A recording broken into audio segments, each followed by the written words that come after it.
हमारे शास्त्रों के अनुसार जिस स्थान पर भगवान को विराजमान किया जाता है उसे दर्भासन कहा जाता है एवं जहाँ पर हम बैठकर पूजा पाठ जप तप और होम करते हैं उसे आसन कहा जाता है। आज का हमारा टॉपिक आसन से ही रिलेटेड है। अगर आध्यात्म के क्षेत्र की हम बात करें तो आसन सबसे कंफ्यूजिंग टॉपिक है। अब आप इसी से अनुमान लगा लीजिए कि बांस का आसन, मिट्टी का आसन, भूमि पर बैठकर कोई कर्म करना, पूजा पाठ या जप करना, पत्ते का आसन हो, पीपल का आसन हो, वो ऐसा आसन जिसमें लोहे की कील हो अथवा लोहे का आसन हो, लकड़ी का आसन हो, तिनके का, घास का इत्यादि ऐसे जो आसन होते हैं इन पर बैठकर पूजा जप या कोई सत्कर्म करना निषेध बताया गया है। तो यहाँ पे सबसे बड़ा प्रश्न ये उठता है कि अगर ये सारे आसनों पर बैठ के जप तप करना निषेध है तो आखिर हम बैठे किस आसन पर? कौन सा आसन पूजा पाठ में यूज़ करने के लिए बताया गया है, ये सबसे बड़ा क्वेश्चन आता है। तो देखिए, आज हम इस वीडियो पर इसी बात पे चर्चा करेंगे कि हमें किस आसन पर बैठकर पूजा करना चाहिए, किस आसन पर बैठकर नहीं करना चाहिए, कौन से ऐसे आसन होते हैं जो कि हमें सिद्धि दिलाने या हमारी मनोकामना की पूर्ति में हमारे लिए सहायक होते हैं, हमें कौन से ऐसे उपाय करने चाहिए कि ये आसन हमारे मनोकामना पूर्ति में हमारे लिए सहायक बने, और जो आसन निषेध हैं उन्हें निषेध क्यों किया गया है, उनके क्या विपरीत फल हमें मिलते हैं अगर हम उन आसनों का यूज़ करते हैं। तो चलिए बिना विलंब किए हम वीडियो की शुरुआत करते हैं। उसके पहले छोटी सी रिक्वेस्ट मैं आपसे करना चाहूँगा कि वीडियो को पूरा देखिएगा, वीडियो को स्किप मत करिएगा, क्योंकि बहुत सारी ऐसी जानकारियाँ हैं जो कि वीडियो के लास्ट में भी मिलेंगी आपको, क्योंकि ये टॉपिक थोड़ा सा लंबा है। हमारे शास्त्रों में हमारे वीडियो की शुरुआत करते हैं। एक आसन नमस्कार दी गई। मैं प्रवीण पांडे और आप देख रहे हैं आपको भगवान को समर्पित करना ही सबसे बड़ा पूजा कर्म माना गया है। परंतु इस शब्द का अर्थ ये कतई नहीं है कि घर परिवार को आप छोड़ के भूखों मर रहे हैं वो, और आप हरे राम हरे कृष्ण कर रहे हैं। बिल्कुल नहीं। भगवान ये कहते हैं कि उनके द्वारा जो भी कर्म निर्धारित किए गए हैं आप उनके प्रति अपने आप को समर्पित करें। तो ये होती है हमारा जो कर्म होता है, ये सबसे बड़ी पूजा मानी जाती है। हमारे शास्त्रों के अनुसार भूमि पर बैठकर पूजा पाठ या जप करना वर्जित बोला गया है। अब आप कहेंगे कि भूमि और जल तो हमेशा शुद्ध होते हैं, फिर इस पे बैठ के पूजा पाठ या जप करना वर्जित क्यों है? देखिए, इसको थोड़ा सा आसान और साइंस की भाषा में समझते हैं। भूमि हमारे द्वारा उत्पन्न की गई जो भी ऊर्जा है उसे सोख लेती है, इससे पहले कि वो ऊर्जा हमारे शरीर को बैलेंस करके हमारे शरीर में समा सके, वो धरती में चली जाती है। बस एक यही सिंपल सा कारण है कि जिसके कारण हमारे पूर्वज हमें शास्त्रों के द्वारा मना किए कि भाई आप जो है भूमि पर डायरेक्टली बैठ के कोई पूजा पाठ या जप नहीं करेंगे। इसका एक यही सिंपल सा कारण है। अभी तो हम ये जाने हैं कि हमें भूमि पर बैठकर पूजा पाठ जप क्यों नहीं करना चाहिए साइंस की भाषा में। अब थोड़ा देखते हैं कि आध्यात्म हमारा क्या कहता है। हमारा आध्यात्म, हमारा शास्त्र ये कहता है कि भूमि पर बैठ के कोई भी कर्म, पूजा पाठ या जप कभी भी नहीं करना चाहिए। ऐसा करने से आपको अनायास ही दुख की प्राप्ति होती है। ऐसे कारण उत्पन्न होते हैं, ऐसी घटनाएं होती हैं कि आपको दुखी कर जाती हैं, आपके परिवार को दुखी कर जाती हैं। इसलिए कभी भी भूल कर जमीन पर बिना किसी आसन के पूजा पाठ या जप न करें। अब बात करते हैं बांस के आसन की। बांस का आसन कुछ बहुत ही चुनिंदा गुप्त तंत्र क्रियाओं में ही प्रयोग में लाया जाता है। ये बांस का आसन गृहस्थ आश्रम में रहते हुए किसी भी तरह की साधना, किसी भी तरह की तंत्र क्रिया या किसी तरह का जप तप होम इत्यादि या पूजा कर्म में निषेध बताया गया है। अगर आप ऐसा करते हैं तो आप जाने अनजाने में दरिद्रता को निमंत्रण दे रहे होते हैं। इसी कड़ी में आगे आता है पत्थर का आसन, या डायरेक्टली हम कहीं भी पत्थर पे बैठ के जो पूजा पाठ करने शुरू कर देते हैं। ऐसा कतई नहीं करना चाहिए, भूल के भी नहीं करना चाहिए, क्योंकि ये आसन केवल आप ही को नहीं, आपसे संबंधित लोगों, आपके परिवार के लोगों पे भी प्रभाव डालता है। ये अगर आप पत्थर पे बैठ के पूजा पाठ कर रहे हैं तो इसको आज से ही छोड़ दीजिए, क्योंकि ये आसन रोगों को निमंत्रण देता है। ये रोगों को बुलावा भेजता है कि भैया आइए, ये घर खाली है, यहाँ निवास करिए। तो मेरे ख्याल से अब आप आगे पत्थर के आसन पर तो नहीं बैठेंगे। इसी सीरीज में अब हम आगे बात करते हैं कि देखिए, इन चीज़ों से ये तो बात अब साफ होती जा रही है कि हमें कहीं भी कैसे भी बैठ के पूजा पाठ नहीं करनी चाहिए। उसका एक नियमित और निश्चित समय होता है, निश्चित जगह होती है जहाँ पे हमें बैठ के पूजा पाठ करना चाहिए। कुछ विधान होते हैं जिनका हमें पालन भी करना चाहिए। चलिए, इसी कड़ी में आगे कुछ ऐसे आसन हैं जो कि हमें हानि पहुँचा सकते हैं, उनके बारे में डिस्कस कर लेते हैं। जैसे लकड़ी का आसन। लकड़ी का आसन दुर्भाग्य की प्राप्ति कराता है। इसी में आपका आता है तिनके का आसन, पत्ते का आसन, आपके कपड़े का आसन हुआ। ये आसन क्या करते हैं कि चिंता, बाधाएं, धन हानि, कारोबार एवं नौकरी में स्थायित्व तो नहीं आने देते हैं। ये सारी चीज़ें आती हैं। यहाँ पे एक शब्द मैंने यूज़ किया है कि कपड़े का आसन।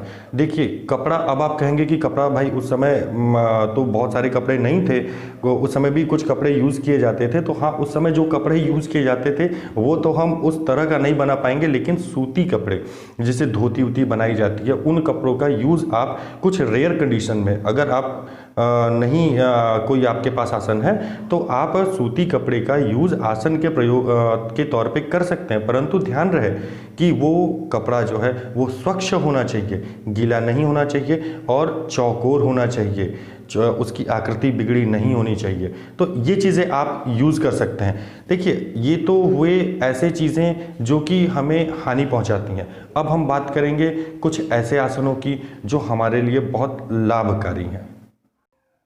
जब हम पूजा पाठ, जप तप, ध्यान या इत्यादि ऐसे कोई भी कार्य कर रहे होते हैं तो उस समय हमारे शरीर में आध्यात्मिक सकारात्मक ऊर्जा का प्रवाह होता है, जिसे संचित करना बहुत आवश्यक होता है। अगर आप इसे संचित नहीं करेंगे तो देखिए, ये तो मैंने एक साइंस के लहजे में बताया कि ये सकारात्मक ऊर्जाओं का प्रवाह होता है। अगर मैं नॉर्मल लैंग्वेज में बोलूँ तो ये फल होता है जो कि हमारे शरीर के माध्यम से डायरेक्ट भूमि में चला जाता है। तो इन्हीं ऊर्जाओं को बचाने का काम, संचित करने का कार्य हमारे आसन करते हैं।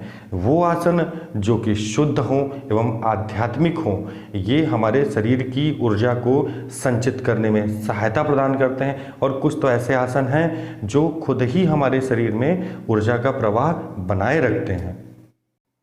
हमारे शास्त्रों पुराणों के अनुसार रेशम, कंबल, तालपत्र एवं काष्ठ का मेरा मतलब पीढ़े से है। शुभ लकड़ियों से निर्मित जो एक पीढ़ा बनाया जाता है, आप लोग इससे समझिए, मेरे यहाँ उसे पीढ़ा बोलते हैं। आप इससे समझिए कि जो शादी विवाह होता है तो दूल्हे को जिस लकड़ी के आसन पर बिठाया जाता है उसे काष्ठ, उस टाइप का आसन।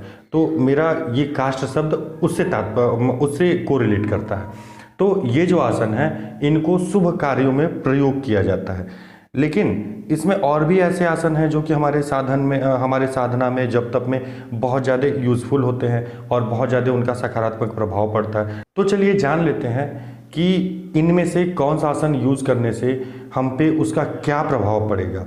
और ये जानने से पहले हम ये जान लेते हैं कि आसन पर बैठने के पूर्व हमें क्या करना चाहिए, उसकी पूजा अर्चना हमें कैसे करनी चाहिए। देखिए, सर्वप्रथम अगर जब भी आप किसी आसन पर विराजमान होने जा रहे हैं, बैठ रहे हैं, तो सबसे पहला एक कार्य करिए कि आसन का पूजन करिए। अगर आपको पूजन मंत्र नहीं पता है तो हमेशा से मैं बोला हूँ, यथाशक्ति तथा भक्ति, जितनी शक्ति हो उतनी ही आप भक्ति करें। अगर आपको मंत्र नहीं पता है कोई दिक्कत नहीं, भगवान भावनाओं के भूखे होते हैं, मंत्रों के भूखे नहीं होते हैं। आप पता है तो अवश्य उसका यूज़ करिए। देखिए, करना आपको क्या है कि जहाँ पे आपको आसन को बिछाना है वहाँ पे पहले एक पुष्प डाल दीजिए, उसके ऊपर आसन को बिछाइए, आसन का पैर छू के प्रणाम करके, आसन को प्रणाम करके उस पर थोड़ा सा जल डालिए। फिर आसन देवता से हाथ जोड़ के विनती करिए, हे आसन देवता, मैं जब तक आपके ऊपर बैठकर पूजा या जो भी आप कर रहे हैं करता रहूं, तब तक आप मेरी रक्षा करें एवं मेरे मनोवांछित फल को प्राप्त करने में मेरी सहायता करें। इतना आपको करना है। जानते हैं कि अब कंबल के आसन के बारे में। देखिए, कंबल का आसन सर्वश्रेष्ठ आसनों में से एक माना गया है। अगर आप लाल कंबल के आसन का यूज़ कर रहे हैं तो ये आसन माँ भगवती लक्ष्मी माँ एवं हनुमान जी के पूजा में सर्वश्रेष्ठ माना जाता है।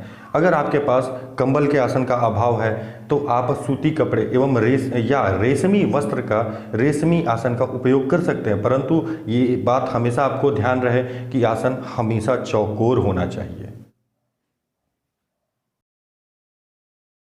इसी में कुसा का आसन आता है। कुसा का आसन योगियों के लिए, तंत्र विद्या सिद्ध करने वालों के लिए, या किसी साधना में जिसका आप या किसी ऐसी साधना जिसे आप करना चाहते हैं तो वहाँ पे आपको कुसा का आसन प्रयोग में लाना चाहिए। कुसा का आसन सर्व सिद्धिदायक होता है एवं सर्वोत्तम माना जाता है क्योंकि ये भगवान के अंश से उत्पन्न हुआ है। कुसा के बारे में एक लंबी चौड़ी वीडियो बनेगी, ये अलग विषय है।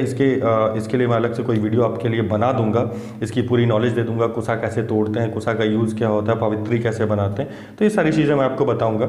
लेकिन फिर भी अगर आप किसी साधना में बैठना चाह रहे हैं या आप अक्सर अलग अलग तंत्र क्रियाएँ कर रहे होते हैं तो वहाँ पर आप कुसा का आसन प्रयोग में ले आइए, ये सर्वोत्तम है। इसके अलावा ये आसन कुछ जगहों पे यूज़ में नहीं लाना चाहिए, जैसे श्राद्ध कर्म हुआ, पिंडदान हुआ, इन जगहों पे आप इसे यूज़ में मत लाइएगा। मृग चर्म आसन की, ये काफ़ी फेमस आसन है, इसे आप लोग अक्सर टीवी में देखे होंगे, और अगर आपका पुराना गांव में कोई घर है जहाँ पे बहुत अच्छे से पूजा पाठ होती होगी तो वहाँ भी इस आसन को देख लेंगे। आज के समय में ओरिजिनल मृग चर्म आसन या व्याघ्र मतलब बाघ के चर्म का आसन मिलना थोड़ा सा मुश्किल है, लेकिन अगर जिनके पास होता है वो बहुत ही लकी अपने आप को समझें क्योंकि ओरिजिनल जल्दी मिलता नहीं है। देखिए, बात करते हैं अब मृग चर्म आसन की। मृग चर्म आसन ब्रह्मचर्य, ज्ञान, वैराग्य, सिद्धि, मोक्ष के लिए बहुत ही उपयोगी माना जाता है और इस आसन को मैं स्टूडेंट्स के लिए हमेशा रिकमेंड करूंगा। ये आसन ज्ञान के लिए बहुत ही ज़्यादा यूज़फुल है। अगर आप इस पे बैठ के पूजा पाठ या ध्यान लगाते हैं तो ये समझ लीजिए कि आपके द्वारा किया गया कर्म 99% फलित होगा। इसमें इफ़ एंड बट कोई भी नहीं है, ये फलित होगा ही होगा। तो जहाँ तक कोशिश रहे कि मृग चर्म का यूज़ स्टूडेंट जरूर करें, परंतु यहाँ पे एक सावधानी अवश्य आपको बरतनी पड़ेगी। गृहस्थ जीवन में, मतलब अगर आप शादीशुदा हैं तो इसका प्रयोग आपके लिए वर्जित है, आप इसका प्रयोग न करें। एवं पुत्रवान जो भी व्यक्ति हो इसका यूज़ भूल कर भी नहीं करेगा। कहा जाता है ना कि सपने में भी नहीं, हाँ तो आपको सपने में भी नहीं करना है, नहीं तो इससे बहुत बड़ी क्षति पहुंच सकती है आपको। अब सबसे लास्ट में बात करते हैं व्याघ्र चर्म आसन, मतलब बाघ चर्म के आसन का। देखिए, ये आसन बहुत ही गुणकारी, बहुत ही ज़्यादा चमत्कारी आसन होता है और इस आसन के बारे में शायद मुझे बोलने की ज़रूरत नहीं है कि इसे बड़े बड़े महायोगी, साधु संत, महात्मा यूज़ में लाते हैं और साक्षात भगवान भोलेनाथ, भगवान शिव शंकर इसका यूज़ करते हैं, इसको प्रयोग में लाते हैं। सो इसके बारे में मुझे बोलने की कोई आवश्यकता नहीं है, ये कितना गुणकारी, कितना चमत्कारी है। फिर भी कुछ चीज़ें हैं जो मैं आपको बता दे रहा हूँ। ये आपको धन का लाभ देता है, आपके यश कीर्ति में बढ़ोतरी करता है, ये आपकी अचल संपत्ति को बढ़ाता है, आप में ज्ञान का प्रवाह करता है, सकारात्मक ऊर्जा का प्रवाह करता है, नेगेटिव एनर्जियों से आपको बचाता है एवं जो रक्त से संबंधित विकार होते हैं, कीड़े मकोड़े वाले विकार होते हैं, उनको ये दूर रखता है, पित्त के विकारों को दूर रखता है। सो सबसे उत्तम तो व्याघ्र चर्म ही आसन होता है। अगर हो सके तो इस आसन का प्रयोग ज़रूर करें, लेकिन कुछ सावधानियां अवश्य बरतिएगा। अगर आप इसका यूज़ कर रहे हैं तो आपको ब्रह्मचर्य का पालन करना पड़ेगा। सो आज के लिए बस इतना ही। आशा करता हूं कि आपको मेरे द्वारा दी गई जानकारी अच्छी लगी होगी और आप एक लाइक तो ज़रूर करेंगे। कोशिश करिए कि सब्सक्राइब भी कर दें। तो आज के लिए इतना ही, चलते हैं फिर अगले वीडियो में मिलेंगे। तब तक के लिए नमस्कार, आपका दिन मंगलमय हो।